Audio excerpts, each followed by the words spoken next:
என்ன பர்த்டே கையில வந்து வடை சுட்டுன்னு இருக்க? ஏன் வடைச்சுட்டா என்ன? எனக்கு பசிக்குது, நான் செய்யறேன்.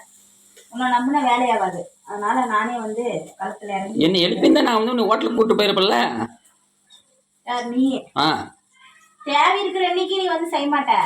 தேவையில்லாத அன்னைக்குதான் முன்னாடியே ஹோட்டல வாங்கிட்டு வந்து வைப்பேன். அதனால நான் என்ன பண்ணிட்டேன், நானே எழுந்திரிச்சு செஞ்சாச்சு. அப்படி என்ன செஞ்ச? என்ன செஞ்சனா, வெண்பொங்கல், அப்புறம் பாத்தீங்கன்னா தோசை, தேங்காய் சட்னி, சரி, அப்புறம் நேத்து நைட்டு செஞ்ச தக்காளி சட்னி சூடு பண்ணி வச்சிருக்கிறேன். அப்புறம் உளுந்தோட ஒரு அடிச்சல் போட்டேன். அது பாத்திரம் கொஞ்சம் சூடாயிட்டா இருக்குது, கொஞ்சம் லைட்டா ஒரு மாதிரி. சரி சரி, கோச்சிக்காத. நான் மதியமா உனக்கு கூட்டிட்டு போய் ஹோட்டல் வாங்கி தரேன், சரியா? சரி, பார்க்கலாம்.